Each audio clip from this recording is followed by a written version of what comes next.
안녕하세요, 여러분. 백영기 목사입니다. 오늘 11장 살펴보겠습니다. 여기에는 사울의 즉위, 기름 부은 거 다르고요, 제비 뽑은 거 다르고 왕으로 인준받은 게 오늘이에요.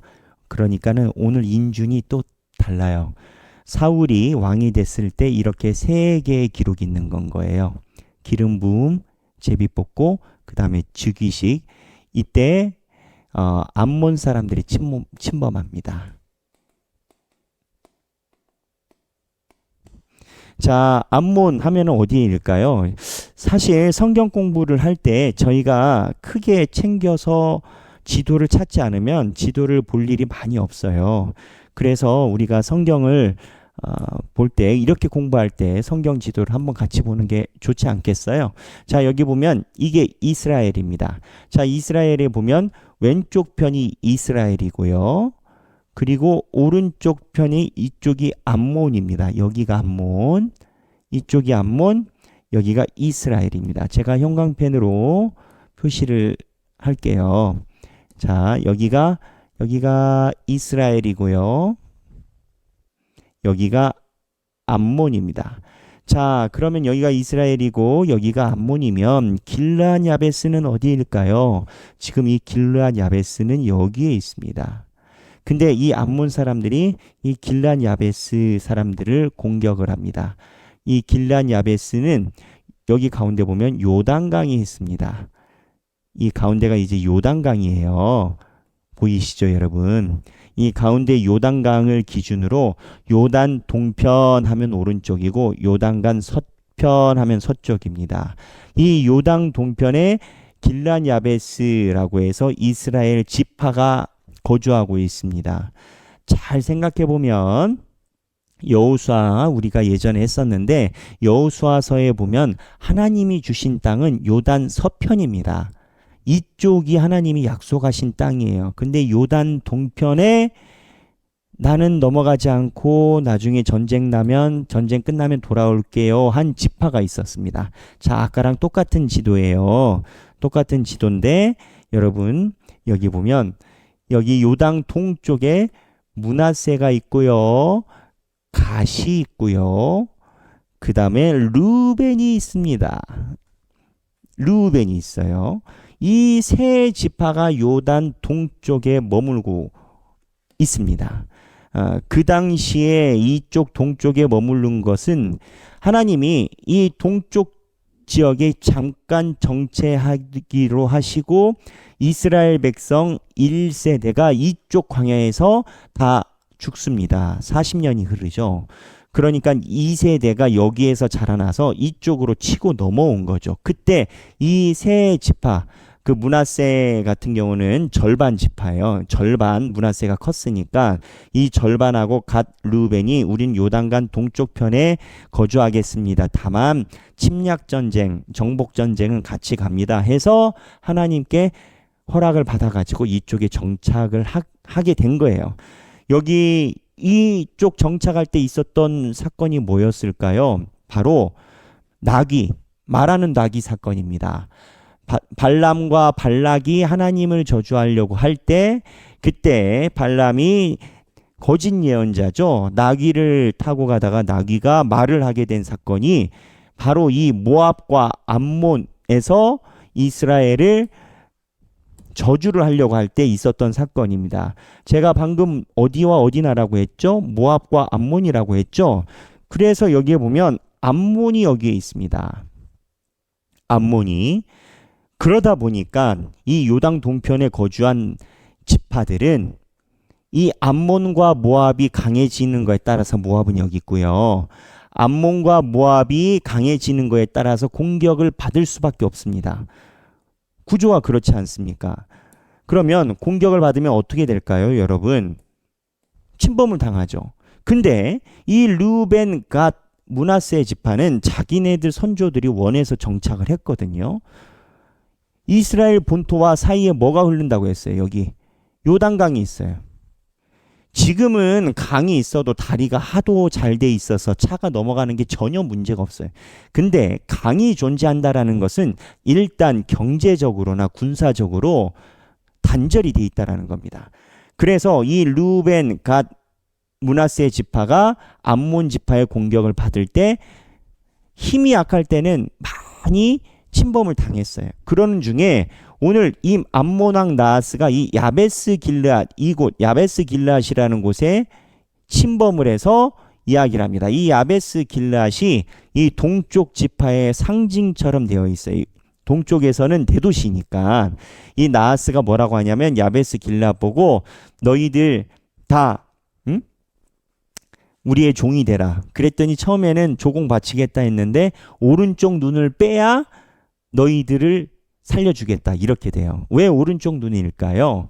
요세푸스라는 성사학자가 아니고 요세푸스라는 역사학자에 의하면 오른쪽 눈을 뺀다라는 건 그 당시에 농사는 지을 수 있대요.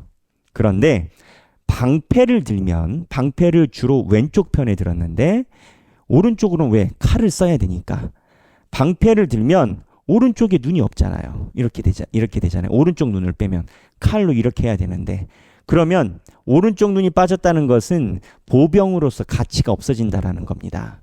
이거를 빼고 제대로 싸우려면 방패를 안 들거나 이렇게 들어야 되는데 방패가 그 당시에 컸으니까 이것도 안 되는 거예요. 그럼 방패를 이렇게 해야 되잖아요. 이 방패겠어요? 방패 아니지. 그래서 오른쪽 눈을 빼려고 했다라는 거예요. 이거를 듣고 길란 야베스가 이스라엘 백성들에게 사울에게 알려요. 그랬더니 사울이 격분을 해서 군대를 모아가지고 이 길란 야베스를 도우러 가자라고 한 겁니다.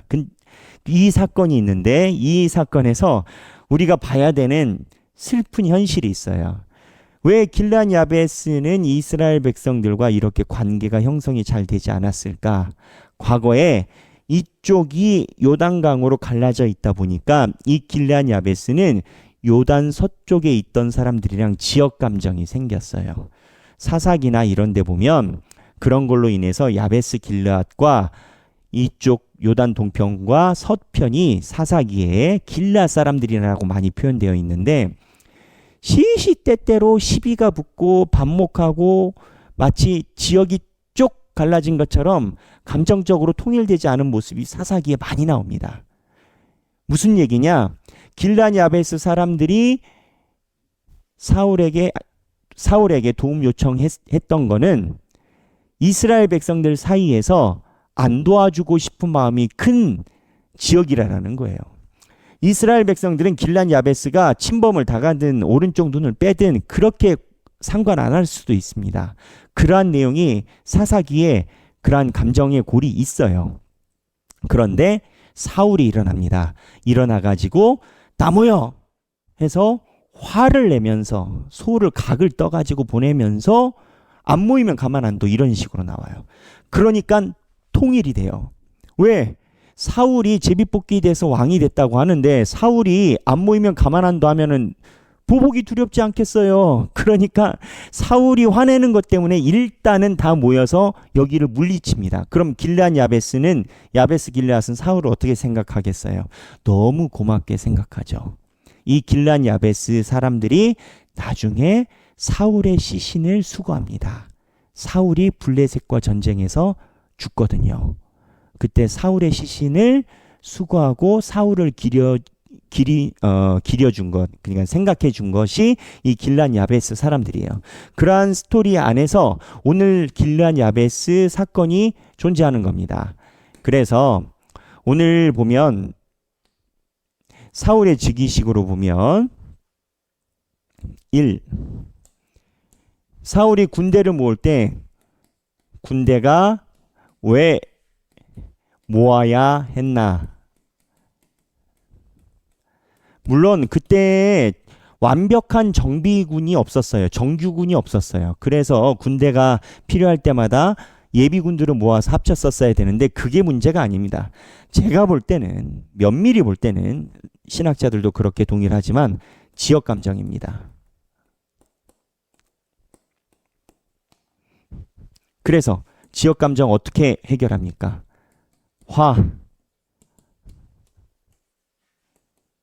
화를 내요. 이게 하나님이 사울에게 임했던 하나님의 영이라고 표현도 됩니다.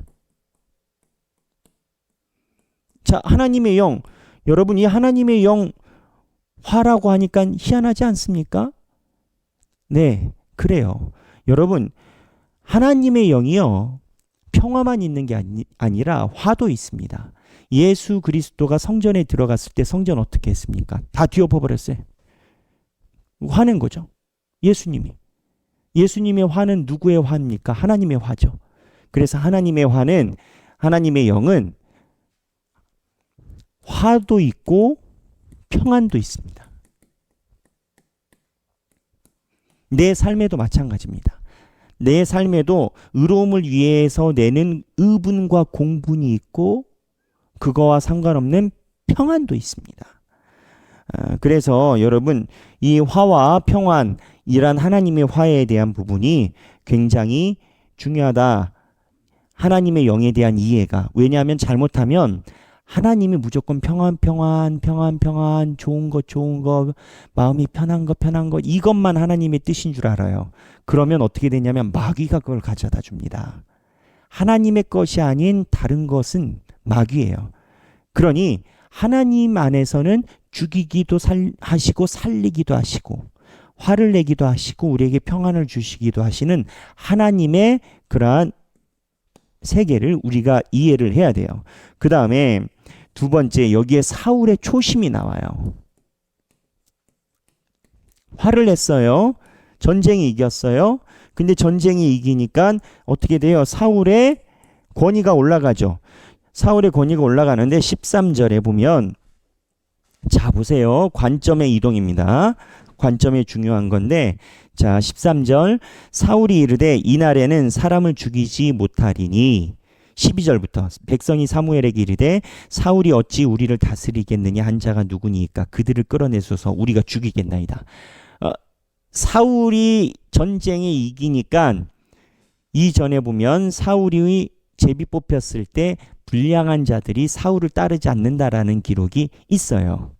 그러니까 전쟁에 이겼을 때 그 사람들 데려다가 혼내겠다가 아니에요. 죽이겠다라는 거예요. 당신이 왕이고 전쟁에 이겼으니까 당신에게 불편한 소리 하는 사람 죽여버리겠다라는 거예요. 정치적으로 보면 이때 죽이죠. 근데 사울이 말하는데 사울은 하나님의 관점을 말해요. 사울이 이르되 13절, 이날에는 사람을 죽이지 못하리니 여호와께서 오늘 이스라엘 중에 구원을 베푸셨느니라. 사울은 이때만 해도 모든 것의 시야가 하나님께 있었어요. 하나님이 우리에게 주신 구원이라는 거예요. 자, 다시 정리. 상황이 두 개예요. 하나는 전쟁에 이겼으니까 사울을 반대하는 사람들을 죽여버리겠다라는 거예요. 근데 사울의 견제는 뭐였냐? 나의 반대자를 제거하는 게 중요한 게 아니라 오늘은 하나님이 우리를 살려주신 것이 더 큰 날이라는 거예요. 사람 죽이는 거 하다가 하나님의 큰 날이 손해본다라는 거예요. 그러면 버린다라는 거예요. 하나님께서 구원해 주신 것이 먼저라는 거예요. 시각이 달라요. 시야가. 이게 중요해요. 여러분, 사무엘서 제가 사울을 이거를 그냥 집어서 이야기하는 이유가 있어요. 사무엘서는 왕들에 대한 평가가 간단해요. 열왕기도 마찬가지예요. 모든 역사의 왕들에 대한 평가는 간단해요. 하나님을 바라봤냐? 바라보지 않았나? 이게 왕들에 대한 평가입니다. 실제로 하나님에게 징계받았던 왕들 중에서는 세상적인 견지에서는 아주 성공한 왕들도 많았어요. 세상적인 견지에서는 부국강병을 이룬 왕들이 아주 많았다고요. 그 중에 하나가 오므리 집안이에요. 오므리 집안에 아합이 있었고 이세벨이 있었고 엘리야를 죽이려고 했잖아요. 엘리사랑 싸웠고. 이 오므리 왕조는요, 지금도 역사 자료가 있을 정도로 굉장히 이스라엘을 부국강병을 이루었던 왕조입니다. 그런데 하나님 눈에는 어때요? 열왕기서나 역대서나 뭐 할 것 없이 다 오므리 왕조를 악한 왕으로 봐요. 사울의 초심은 사람들이 이야기하는 미래적인 입장의 정적 제거에 있지 않고 하나님의 구원을 바라보는 것에 있다라는 거예요. 이게 내 삶과 연결이 돼야 돼요. 내 삶의 시야는 어딘가? 어디에 있나?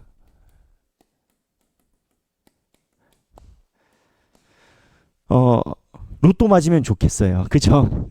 예.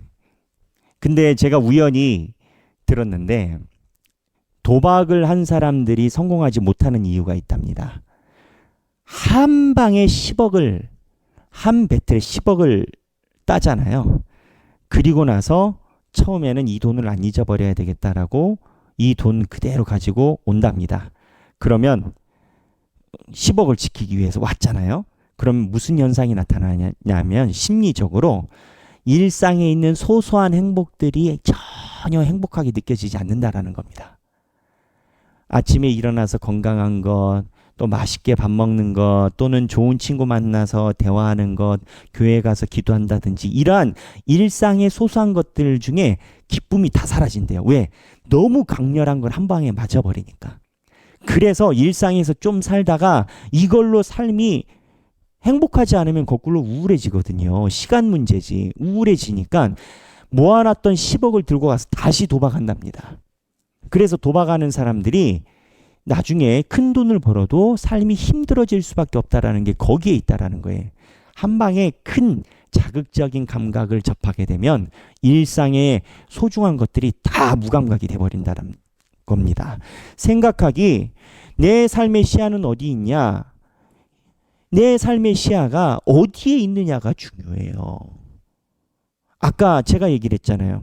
이 땅에서의 갈구하는 것만 커버리면 이 땅에 있는 것들도 다 감각이 없어져 버려요. 땅에 있는 걸 갈구하면요. 이 감각 위에 이 감각 이것 채움 위에 이것 채움 한 방에 큰 거 채워지잖아요. 하나님 돈 많이 벌게 해주세요 해서 돈 많이 벌면 뭐 하나님 교회 잘 섬기고 뭐 좋은 일 많이 하고 한 방에 그냥 일확천금이 되잖아요. 이 땅에 있는 모든 것들이 다 우울해져요. 근데 그럼 목사님 이거를 잘게 나눠서 하면은 좋지 않을까요? 뭐 그럴 수도 있어요. 근데 궁극적인 것은 거기에서 되지 않고 시야가 달라져요. 시야가. 역사서가 이야기하는 것은 매번 이거예요. 사울의 초심. 사울의 초심은 다른 데 있지 않고 상황을 보는 시야에 있습니다. 오늘 여기 죽일 것이냐 여호와의 구원을 찬양할 것이냐 아예 바라보고 있는 눈이 달라요. 사울을 지지하는 자는 현세적 입장에서 정적을 제거해야 될 절호의 찬스예요. 근데 사울은 하나님의 구원이 지금은 중요하다라는 게 맞죠. 이러고 사울이 쭉 갔다면 사울의 집안으로 하나님이 쭉 이어주셨을 겁니다. 오늘 성경 읽기 재미있는 부분이 많아요. 여러분 성경을 읽고 또 필사하시면서 행복한 성경 읽기 되시길 바랍니다. 감사합니다.